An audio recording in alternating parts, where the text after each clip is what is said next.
যুবক ভাইয়েরা আমার, আমাদের ওয়াজ, আমাদের উলামায়ে কেরামদের ওয়াজও শুনবেন, তাদের ওয়াজগুলিও শুনবেন। বলুন তো আপনার বিবেকের কাছে 2 ঘন্টা ওয়াজ করলে কয়টা কোরআনের আয়াত পাওয়া যায়? কতক্ষণ পরে পরে দেখবেন প্রেমের বিশ্বে ধরছে, এই ধরনের টান মারে। নিশিরাইতে কারবাসি বাজে হে মাশাআল্লাহ শুরু করে দিছে, সে আধা ঘন্টা কিন্তু গেছে, এই মাশাআল্লাহ গেছে আধা ঘন্টা। সারা মাহফিলে, সারা ওয়াজে একটা আয়াত নাই, কোনো বিষয় ভিত্তিক আলোচনা নাই, কোনো সাবজেক্টের উপরে আলোচনা নাই। যত আছে বুং বাং, ওই ফিরের গপ, তমুক ফিরের গপ। এক ফিরে নাকি একই ইফতারের সময় 70 জনের গড় খাইছে, একই টাইমে 7টা 10-এ 70 জনের গড়ে ইফতারি করছে। এই গাঞ্জা খাইয়া ওয়াজ করে। এই ওয়াজ ইউটিউবে আছে, ওখানকে চার্জ দিয়ে দিকে নেবেন। আমার কথা মিশা না হাসা, আমি এগুলা প্রচুর প্রচুর গবেষণা করি। এই হারা দিনে আর ওয়াজ উনি কিতা কয়, খালি তার রেফারেন্স গুলা লিখে লিখে রেখে দিই। মিডিয়া তো তার সামনে মিথ্যা কথা বলে হইব, প্রমাণ দে, ঠিক নেই না? যুবক ভাই, আল্লাহর পরে সম্মান বললে আর কিছু থাকে? আমার নবীরে আল্লাহর পরে সম্মান, তার মানে সমগ্র সৃষ্টি জগতের মধ্যে শ্রেষ্ঠ হলো আমার নবী। সুবহানাল্লাহ। আর আল্লাহ বলেন, নবী গো, আপনার আমি আলাদা মর্যাদা দিছি। কি মর্যাদা? আলাদা মর্যাদা দিছি। আপনার উম্মত হলো সমস্ত নবী কুলের উম্মতের মধ্যে শ্রেষ্ঠ উম্মত, তাই আপনার উম্মতেরও আলাদা মর্যাদা। সুবহানাল্লাহ। নবীর গুণে গুণান্বিত হওয়ার কারণে উম্মতের সম্মান বাড়ছে না কমছে? সমস্ত উম্মতের চেয়েও আমাদের নবীর উম্মতের সম্মান আরো বেশি, অন্যান্য উম্মতের চেয়ে আমাদের উম্মতের সম্মান বেশি। তার মানে আল্লাহ বলেন, মুসা নবী 70,000 পর্দার বাহির থেকে আমি কথা বলছি, আর আপনার উম্মত যখন নামাজ পড়বে, নামাজের সময় আমি আল্লাহর সঙ্গে আপনার উম্মত আর আমার কথা হবে, বন্দা আর আল্লাহর কথা হবে নামাজের মধ্যে। নবী জানায়া দিলাম, শ্রেষ্ঠ নবী হিসাবে শ্রেষ্ঠ উম্মতের জন্য একটা আলাদা মর্যাদা হলো, আপনার উম্মত যখন নামাজে দাঁড়াবে, আমি আল্লাহর সঙ্গে যখন কথা বলবে, বন্দা আর আমি আল্লাহর মাঝখানে কোনো পর্দা থাকবে না। এই একটা জবান বন্ধ রাখবেন না। আল্লাহু আকবার।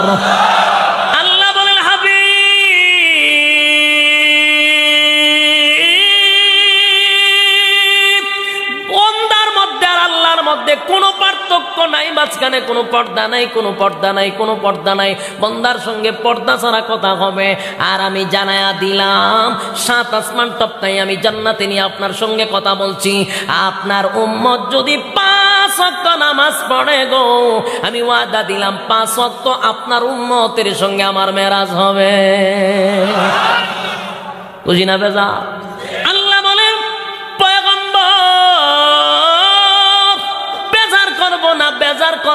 বেজার করবো না, নামাজের মধ্যে বান্দা আমাকে পাবে। সুবহানাল্লাহ।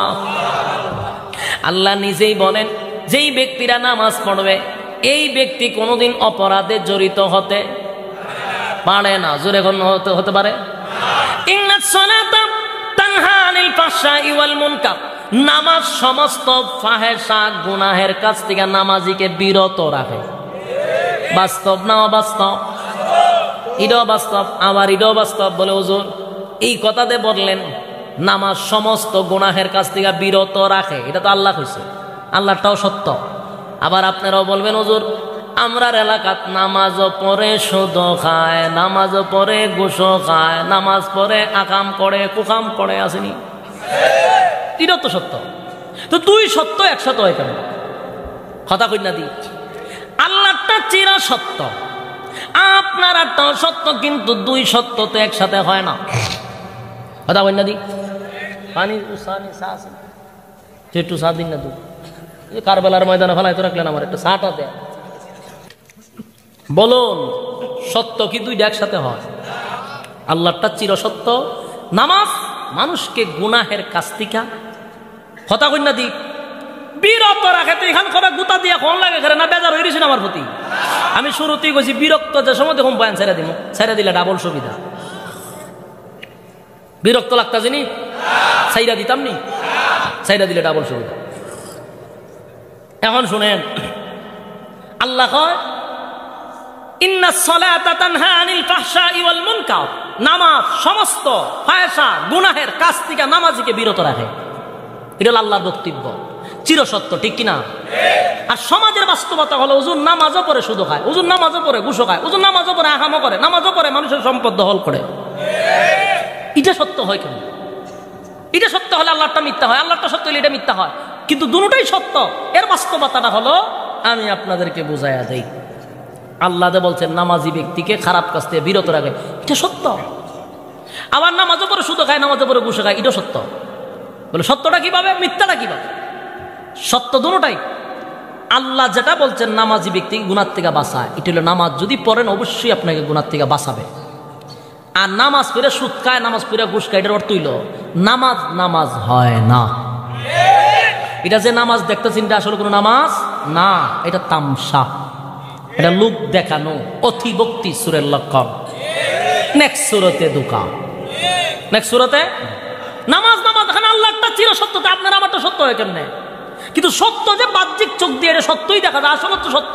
নামাজও পড়ে সুদ খায়, কিন্তু বুঝতে হবে এই লোক আসলে নামাজ পড়ে না। এটা নামাজ দেখতে দেখা যায়, কিন্তু এটা নামাজ না। কারণ নামাজ পড়লে আপনাকে নামাজ খারাপ কাজ থেকে বিরত রাখবে। এখন আসুন আপনারা চিরসত্যটা একটু বাস্তব করে দিক। নামাজ নিজের চোখকে দেখবেন। আমি আমার এই জীবনে ইমামতি করছি 5 বছর, আমার ছাত্র জীবনে আমি ইমামতি কইরা লেখাপড়া করছি। তো ছাত্র জীবনে আমি ইমামতি করতে করতে ইমামতি কইরা মুসল্লি কত প্রকার, কি কি উদাহরণ স্বরূপ আমি বলে দিতে পারবো। কত প্রকার মুসল্লি আছে, কত কোয়ালিটির মুসল্লি আছে, কত কোয়ালিটির নামাজ আছে আমি জানি। আমি নিজের চোখকে দেখছি, আমার বাস্তব অভিজ্ঞতা হইল 60 বছর 70 বছর হয়ে গেছে বেচারা, দাড়ি সব সাদা, নামাজ পড়তেছে, জান্নাতের দরজা গন্তাছে, মল্লি জান্নাত পাম স্বপ্ন দেখতেছে, নামাজও 5 ওয়াক্ত পড়তেছে। কিন্তু আমি বলি নামাজ নামাজ হয় না। এই নামাজ তারা জাহান্নাম থেকে বাঁচাইতে পারবে না। কিভাবে? নামাজ যে পড়তেছে, নামাজের মধ্যে তার ফরজ ছুটতেছে, ওয়াজিব ছুটতেছে, বলতে পারে না। কিভাবে? আল্লাহু আকবার হইয়া দাঁড়াইছে, দাঁড়াইয়া সূরা কারাত জাবি পড়ছে, রুকুত গেছে, রুকুত থেকে যে সুজা হইয়া দাঁড়ানোটা, এক তসবিহ পরিমাণ অন্তত দাঁড়ানোটা ওয়াজিব। কিন্তু এই বেচারা সুজইব তো দূরের কথা, বেখা তাই সেজদা যায়, সুজা হইতে রাজি না, চিন্তা করে সেজদা তো জামু হইতে, আর সুজ হইতাম করে বাইপাসে যাই গিয়া ডাইরেক্ট থাকা বেকা হইয়া। আপনি ওটাই এইরকম দেখছুন নি কিনা আল্লাহ জানে, আমি দেখছি ইলে হইতেছে, আমি ফিসে কার ইহতান দেখছি যে আহা এইল নামাজ। তো এই যে সে দাঁড়াইলো না, ওয়াজিব শেষ নি, ইগানো তো এক ওয়াজিব মাইরা গেল, এরপরে গেল সেজদাত, সেজদাত থেকে আবার সুজ হইয়া বসাটা হইল ওয়াজিব। কিন্তু ইগানো বেখা হই ওই 8টা তুলে আবার আত্মালাই দেয় জায়গা সেজদাত। এই নামাজ পড়তেছে 60 বছর ধরে, 6 বছর ধরেও জান্নাত দেখতেছে তাই যাইব গা। কিন্তু নামাজ তো আল্লাহর কাছে 4 বছর কামেরও না। বলুন এই নামাজিকে আল্লাহ জাহান্নাম থেকে বাঁচাইব কেমনে? এই নামাজি তারা জাহান্নাম থেকে বাঁচাইব? তো এই নামাজ তো শুধু খাওয়ান যাব, এই নামাজ পড়ে তো ঘুষো খাওয়ান যাব, কোনো সুবিধা নাই। নামাজ তো তারা আটকাইতেছে না, কারণ যদি নামাজিও না আটকাইব কেমন? আল্লাহ তো বলছে নামাজি ব্যক্তিকে, হ্যাঁ কি নামাজি নি? এটা তো তামসা, কথা হয় না। কত কোয়ালিটির নামাজ শুনলেন। আরেক দল দাঁড়াইছেন না, আল্লাহু আকবার ভাই, হারিয়া মসজিদের ফ্যান কিভাবে চলিটি দেখে, ফ্যান গুণ ওলায়। আবার মসজিদের সামনে ক্যালেন্ডার আছে, এটা কিতা লেখা সব পড়তেছে। মসজিদের টাইলস কেমনে লাগাইছে দেখে, পিছুটা কাটাইছে এমনি দেখে। আচ্ছা কন এটা কি নামাজ না তামসা? এইরকম নামাজে আমি দেখছি, আমি বাস্তব অভিজ্ঞতা নিয়ে কইতেছি। কিন্তু এই লোক নামাজ পড়তেছে, মনে করছি এটার নামে নামাজ, আর চলতেছে এইভাবেই। এর গিয়ে আপনি কন্যা বলে নামাজ হয় না, 14 গোষ্ঠী আপনি উদ্ধার করলেন, ইমামতি সে সামনে নতই তো রাজি না, বললে আপনি ইমামতি দেওয়ার সম্ভাবনা আছে। তো বলুন এই নামাজে তারা গুনাতে বাঁচাইব কেমন? এই নামাজও পড়ে, এই নামাজে সুদও নেয়, আছে না নাই? আল্লাহ আল্লাহ, আমি যে কত নামাজের নামাজ 2 রাখা, আমি জুহরের 4 রাখাত সুন্নত দাঁড়াইছি, এক মুসল্লির সাথে দাঁড়াইছি, আমি 2 রাখাত পড়তাম না। আমরা তো আবিসাব মানুষ, আমরা তো স্পিড আছে, এত তাড়াতাড়ি আমি ফইরাও ই বেচারার লগে পারলাম না। 4 রাখাত তো পড়ছই, পরে আবার বইয়া 2 রাখাত পড়ছে, আবার মোনাজাত দিছে আমার 4 রাখাতের ভিতরে। অথচ আমি নামাজ পড়াইতাম 1টায় নামাজ, আমি দ্রুতই পড়তাছি, এরপরে পারলাম না। নামাজের পরে ডাক দান চাই না, চাচা বন কিতা খবর? বালা, আপনারও দোয়া বালা আছে। তুমি চাচা একটা কথা জিগাইতাম, কোনো অসুবিধা নেই। তাই আপনার যে এত তাড়াতাড়ি নামাজটা কেমনে পড়েন? আমি বহু চেষ্টা করছি, আপনার মতো পারি না। আমার দিকে বয়স কত? আমি আমার বয়স 21 বছর, ওই জমা ছিল। 21 বছর। কত কেমন হইব? 50 বছর ধরে নামাজ পড়তেছি, কত তাড়াতাড়ি সম্ভব? মাশাল্লাহ মাশাল্লাহ, কথা তো ঠিক চাচা, আমার আরো বয়স বাড়তে বলে হ, এটা আস্তে আস্তে পারবো। তোমরা ছোট মানুষ, আস্তে আস্তে পড়ো, এইভাবেই পড়ো, আস্তে আস্তে পারবো। আমার কি সুন্দর বুঝাইতেছে, বুঝা যায় আমি ওনার কাছে আসলে কিছু শিখতাম, আমি ব্যাক করে চাইছি। বয়সে বলে তাড়াতাড়ি নামাজ পড়ে, বয়সে স্পিরিট বেড়ে গেছে গা। এই বুড়ার কি পরিমাণ স্পিরিট, আল্লাহ আল্লাহ, লোকটারা মাফ করুক, জান্নাত নসিব করুক, মারা গেছে। আমি মাঝে মধ্যে গেলে আমার আটকা ইয়া দুই জায়গা, ওই এলাকাত গেলে এরম করতো। আরেকদিন দেখি নমাজও দাঁড়াইছি বেচারার কাছে, আমি প্রায় সময় দাঁড়াইতাম না, কারণ আমার নমাজ হাসি উঠে যেত, না চাইলেও হাসি উঠে যেত, মানে এমন কিছু অঙ্গভঙ্গি করতাম না, হাসি উঠে যাবো। তো হাসি উঠলে তো নমাজ হয়েছে, তো নমাজ দাঁড়াইতাম। একদিন আমি দাঁড়াইছি পুরা নমাজ, পুরো আমার নমাজ ভেঙে আছে, আমি ওটা বেরিয়ে গেছি, কিতা করবো, নমাজ দাঁড়াইছি, বেচারা আমার সাথে নমাজ দাঁড়াইছে, নমাজও গিয়ে আত্মা এত সুরতে বইছে, ওমার সামনে একটা ফিফরা গেছে, এটা তাফা তাফা তুমি এমনি ধরছে, নামাজও ধরে নিয়েছি ফিফরা। ওখানে আমি যে দাঁড়ে নামাজ পড়তে যাইছে কন আসি আর সম্ভব আটকানি, একটা তো ছোট মানুষ করলে হাসি উঠার, মুরব্বী মানুষ, আমি মাইরা দিছি আসি, আমার নামাজও শেষ, উজুও শেষ। পরে আমি কি করো, আমি গেছি বেচারা কি ধরছে নামাজ, আমি সেলাম ফিরাইছে না, কিন্তু আত্মীয় তোর সুরত ওই নাম পিঁপড়ারে ধরছে, দইরা কতক্ষণ এমনি দিয়ে আছে, পরে দিয়ে এটা করে বিনো মেরে লিছে। পরে আমি কি মোহন নামাজ পড়ে আমি উজু টুজু করে গিয়ে আবার নামাজ পড়ছি, পরে আমি আর জীবনে বেটা ধরে নামাজও দাঁড়াইতাম না, আমার শিক্ষা হয়েছে। যাই হোক, নামাজের পরে 2-3 দিন পরে আমি জিগাইছি, চাচা নামাজও জীব হত্যা করা ঠিক নেই, নামাজও ফিফরা মেরা লাম, নামাজ হইব নি কোন সময় মারছি। এবং এদিন যে যুগ রক্ত আমরা দেখলাম, ফিফরাটার এইভাবে নামাজও মারলেন, সালাম না ফিরে, এটা হইল নি। এই কথাটা যে কইছি আর আমি যেটা দেখছি, এটা তার মাইন্ডটা লেগে গেছে। 3টা লাভ মারছে, হারিয়া লাভ মাইরই মুয়াজ্জিনের চাকরি শেষ, এগর জারু দেয় না, ফিফরা থাকে, টিকটিকি থাকে, সব দোষ মুয়াজ্জিনের। 3টা লাভ দিছে, দিয়ে বেরিয়েছে। আমি সব বনাস, এই লোকগুলার আপনি ওয়াজ করতে যাইবেন, তো চাকরিও শেষ। আল্লাহ মাফ করুন, সরল সোজা ছিল, আল্লাহ এর মাফ করবো। কিন্তু বিষয় হইল এরকম নামাজি আছে না নাই? বলুন, এই নামাজ আপনারা বাঁচাবো কেমনে? আল্লাহ যে কইছে নামাজ গুনাহ থেকে মানুষকে বাঁচায়, এটা তো চিরসত্য। সত্যিকারের নামাজি ব্যক্তি কোনোদিন ঘুষ খেতে পারে না, সুদ খাইতে পারে না, কোনো খারাপ জেনা ব্যভিচারে লিপ্ত হতে, অন্যের জায়গা দখল করতে। আপনার এই মাদ্রাসার মোহতামিম, মাদ্রাসার শিক্ষকরা দেখছেন নি সিনেমা হলে ঢুকতে বাড়িতে? কেন ঢুকে না?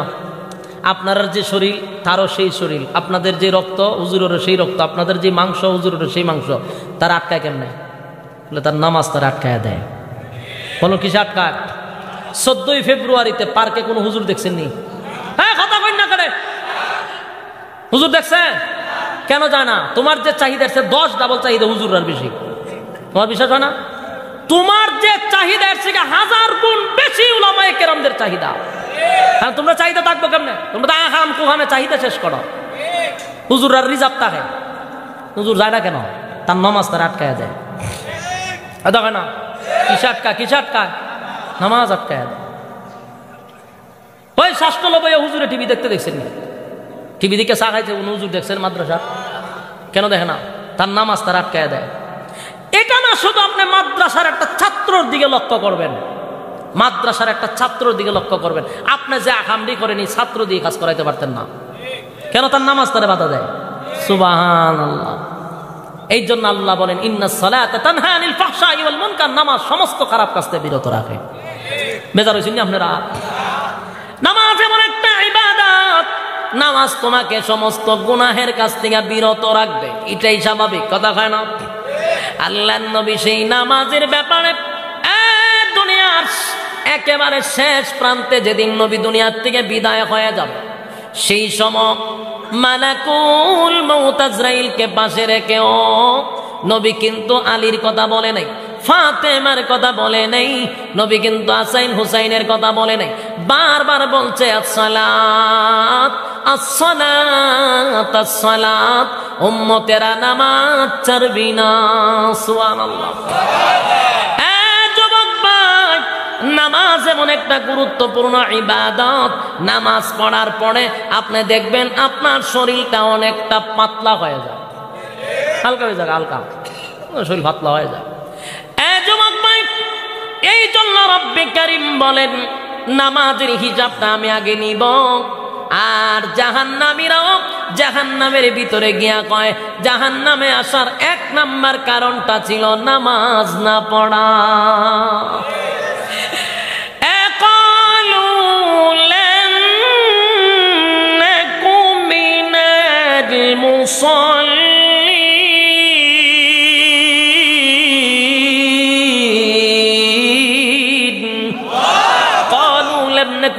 মুসল্লিন, জাহান্নামীরা বলে জাহান্নামে আসার 1 নাম্বার কারণ হলো ক্বালু লাম নাকু মিনাল মুসাল্লিন।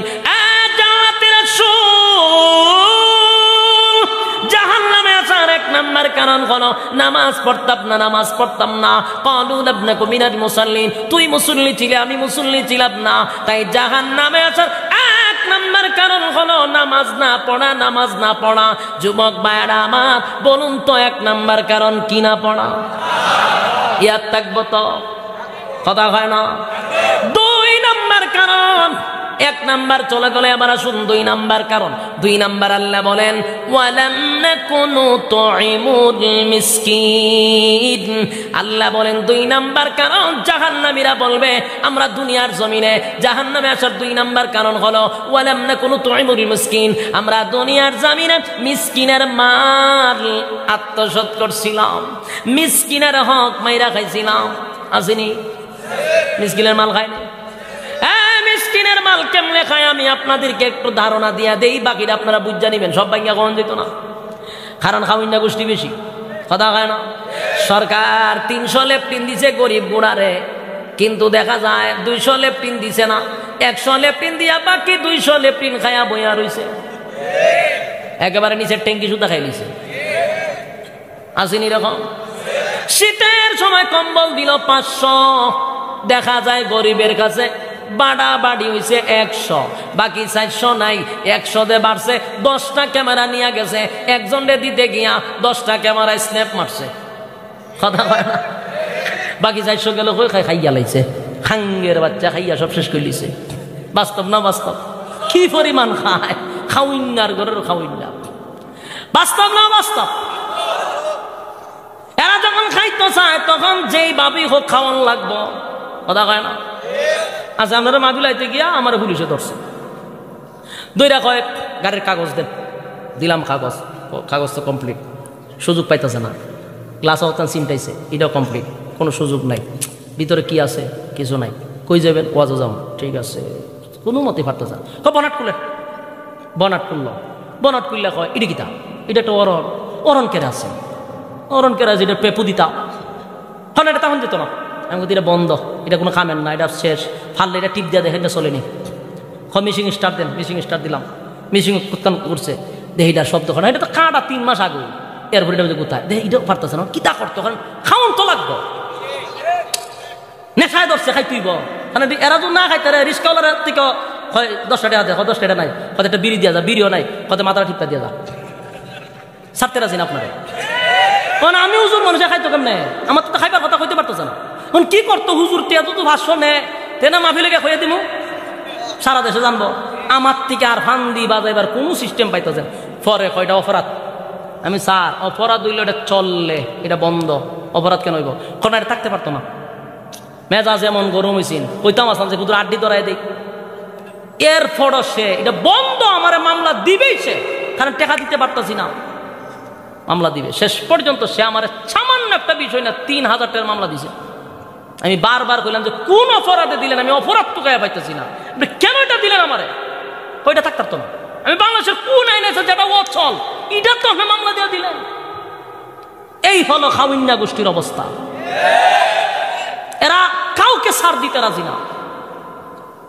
ও ড্রাইভার যে আলাদা নিয়ে আসে 500 টাকা, এটা তো করোই, ওই দরজার ভিতরে দাঁত দিয়ে দিলাম 500 দেড়াই দিই।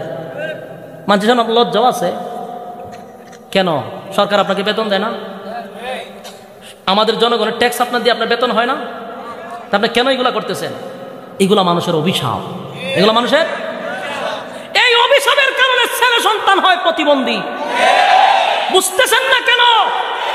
আপনাদের মানুষের অভিশাপ, মানুষের কান্না ছেলে সন্তান প্রতিবন্ধী হয়। এত টাকা কামান, তারপরে ঘরে শান্তি নাই আপনাদের। কেন নাই? মানুষের অভিশাপ, মানুষের আহাজারি। মানুষগুলোকে আপনারা হয়রানি করেন, কেন করেন ভাই? মানুষ ঘরে গিয়ে কান্দে, আপনারা তো তাদের কান্না দেখেন না। আপনাদেরকে ভয়ে কিছু বলে না, কারণ আপনাদের দিল এত পাষাণ। তাদের কান্না আপনাদের চোখে, এগুলা চোখে দেখে না। দরজা লাগায় কান্দে, আল্লাহর কাছে 2 হাত তুলে আপনাদের ব্যাপারে কান্দে। যেই পরিমাণ মানুষকে আপনারা আঘাত দেন, জান্নাতে রাখেন জাহান্নামে যাওয়ার 2 নম্বর কারণ।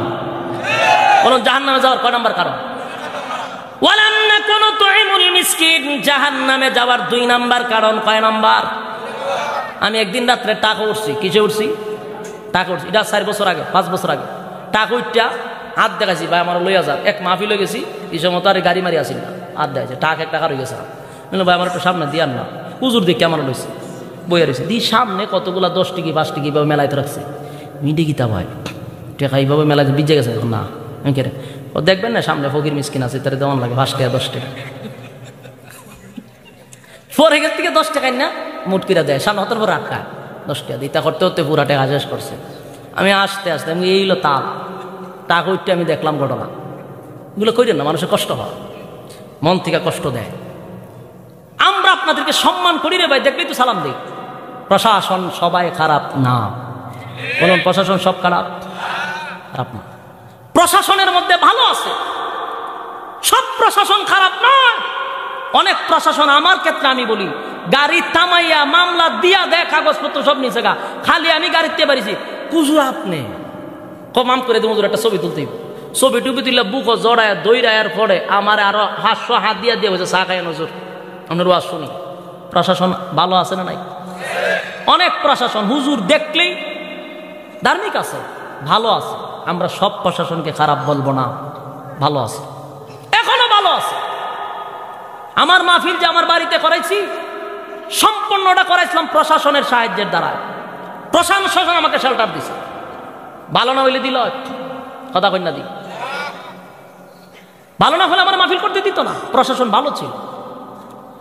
এই জন্য শুনেন, জাহান্নামে যাওয়ার 2 নম্বর কারণ হলো ওয়ালাম নাকুনু তুইমুল মিসকিন। কয় নম্বর কারণ? মিসকিনের মাল খাইয়েন না, মিসকিনের হক নষ্ট করবেন না, জুলুম করবেন না। ক্ষমতা আছে, আরেকজনের জায়গা দখল করছেন, এটা করলে জাহান্নামে যাওয়ার 2 নম্বর কারণ। আমার কথা কি বুঝতেছেন? গল্প বলতেছি, কথাগুলি বোঝার চেষ্টা করেন। জাহান্নামে যাওয়ার 2 নম্বর কারণ, সাবধান, জাহান্নামে যাওয়ার 2 নম্বর কারণ হবে। এবার আসুন 3 নম্বরটা বলি। 3 নম্বর হলো ওয়া কুন্না নাখুদু মা'আল খাইদিন। 2 নম্বর কারণ। 3 নম্বর কারণ হলো ওয়া কুন্না নাখুদু মা'আল খাইদিন। এই অভ্যাসটা আমার মধ্যে আছে। 3 নম্বরটা হলো বেহুদা অনর্থক কথা বলা।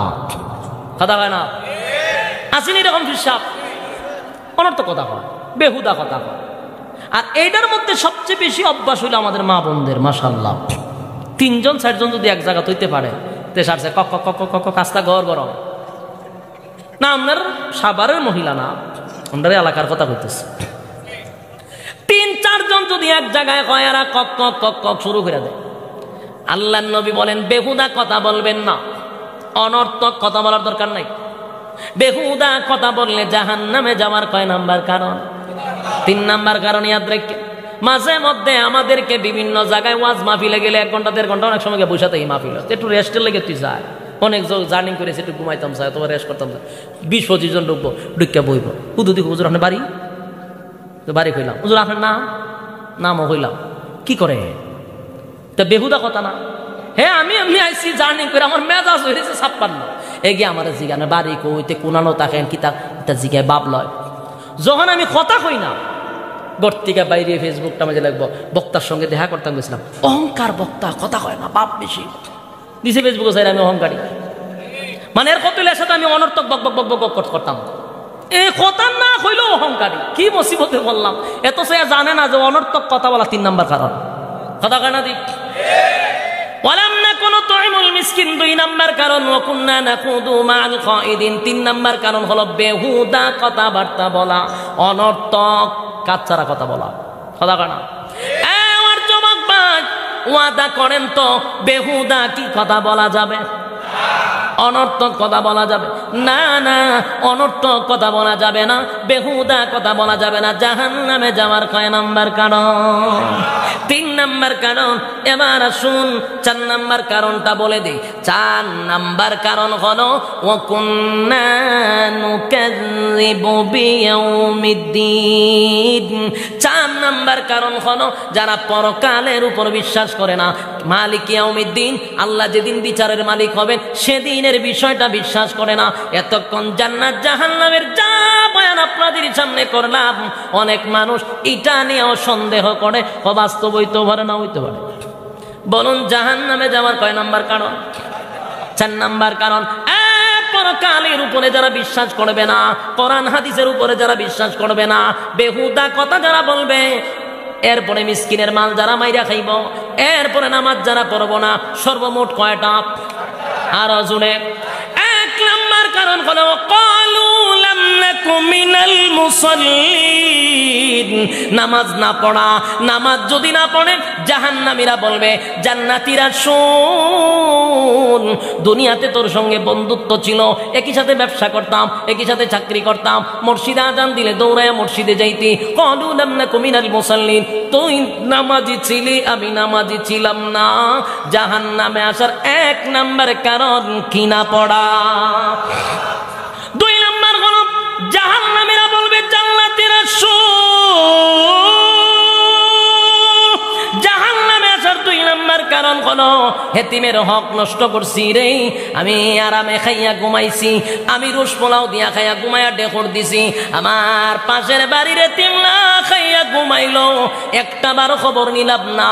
এই কারণে জাহান্নামে আসার 2 নাম্বার কারণ। 3 নাম্বার হলো ওয়াকুন্না নাখুদু মাল খাইদিন। অনর্থক কথা বলতাম, দোকানে বৈশা গল্প করতাম, অমুক ভালো না তমুক ভালো না, এগুলা নিয়ে গীবত গুসাইতের মধ্যে থাকতাম, অনর্থক বেহুদা কথা বলতাম। বেহুদা কথা বলার কারণে রব্বে কারীম জাহান্নামে ঢোকানোর 3 নাম্বার কারণ হিসাবে রাখছে। কয় নাম্বার? 3 নাম্বার কারণ। যুবক ভাইরা, 4 নাম্বার কারণ হলো ওয়াকুন্না নুকাযযিবু বিয়াউমিদ্দিন, পরকালের উপর বিশ্বাস করতাম না। এই 4টা কারণের উপর যারা চলবে রে, 4টা কারণ যাদের মধ্যে আছে, আর এই হালতে হাত্তা আতানাল ইয়াকিন, এই অবস্থা আমাদের সামনে মালাকুল মউত হাজির। শেষ ধরে লই গেছে। এই হালতেই যদি জিন্দেগি চালা, মালাকুল মউত হাজির হয়ে যাবে, রুহটা নিয়ে যাবে। আর এই 4টা কারণের মধ্যে যদি একটা কারণ তোমার আমার ভিতরে থাকে, বলুন জাহান্নামে যাওয়ার জন্য যথেষ্ট। ঠিক নেই? 4 কারণ থেকে কারা বিরত থাকবেন? হাত তুলে দেখায় দেন। লিল্লাহি তাকবীর, লিল্লাহি তাকবীর। হাত তুলে রাখেন, বলেন অন্তর থেকে তুলছেন নি? কথা কয় না, অন্তর থেকে তুলছে। কয়টা কারণ? 4টা কারণ। হাত লামা। 4টা কারণ। আজকের এই মাহফিলে যারা শুরু থেকে শেষ পর্যন্ত দাঁড়ায় আছেন, বসে আছেন, একটা গুণ আপনাদের মধ্যে আমি পাইছি, এটা হইল যতক্ষণ ধরে বয়ান চলতেছে একটা মানুষ আপনারা উঠেন নাই, লড়েন নাই, এত ভদ্র আপনারা। 4টা কারণ অবশ্যই শুনছেন। বলুন এই যে 4টা কারণ আমরা শুনছি, আজকের থেকে যদি আমরা বিরত থাকি, অন্তত পক্ষে 4 কারণ থেকে জাহান্নামে যাওয়ার জন্য বেঁচে যাব। ঠিক কিনা? অন্তত পক্ষে 4টা কারণ থেকে তো বেঁচে যাব। আমরা যদি নামাজ ঠিক মতো চলে, মিসকিনের হক যদি আদায় করি, বেহুদা কথা যদি না বলি, কিয়ামতের উপরে যদি আমরা বিশ্বাস করি, তাহলে 4 কারণে জাহান্নামে যেতে হবে না। পারবো তো ইনশাআল্লাহ? গুরুত্বপূর্ণ আলোচনা কিনা? 4টা কারণ বাড়িতে নিয়ে যাবেন, বালিশের সঙ্গে মাথা লাগায় চিন্তা করবেন কোন কোন জিনিসটা আপনার মধ্যে আছে। আজকের থেকে বিরত থাকবো ইনশাআল্লাহ। আল্লাহ সবাইকে বোঝার তৌফিক দান করুন। বলনেওয়ালা শুননেওয়ালা উভয়কে সহি সহি আমল করার তৌফিক দান করুক। সম্মানিত সুধী, অনেক সময় যতটুকু হোক আরো বাড়াইতাম। আমার কালকে দিনও প্রোগ্রাম, রাত্রেও প্রোগ্রাম, এরপরে আবার ইগান্দা যে জ্যাম টোম ঠেলাই আবার